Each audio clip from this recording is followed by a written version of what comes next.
Welcome to Chillin' 101. We hope this video helps. You start by confirming Java and your project are ready. This matters because Gradle ties to the JDK.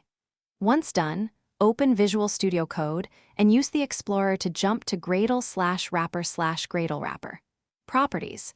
You will edit the distribution URL line to point to the exact Gradle version you need.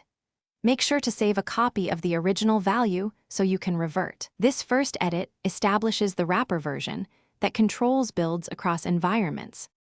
Now you change the distribution URL to Gradle version bin. Zip and save.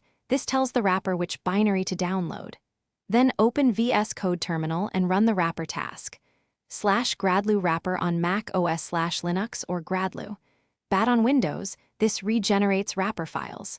Once the wrapper completes, reload the VS Code window and trigger a Gradle sync so IDE caches update. Doing this ensures your workspace and CI will use the same version and avoids finish by running a clean build to confirm everything works. /Gradle clean build.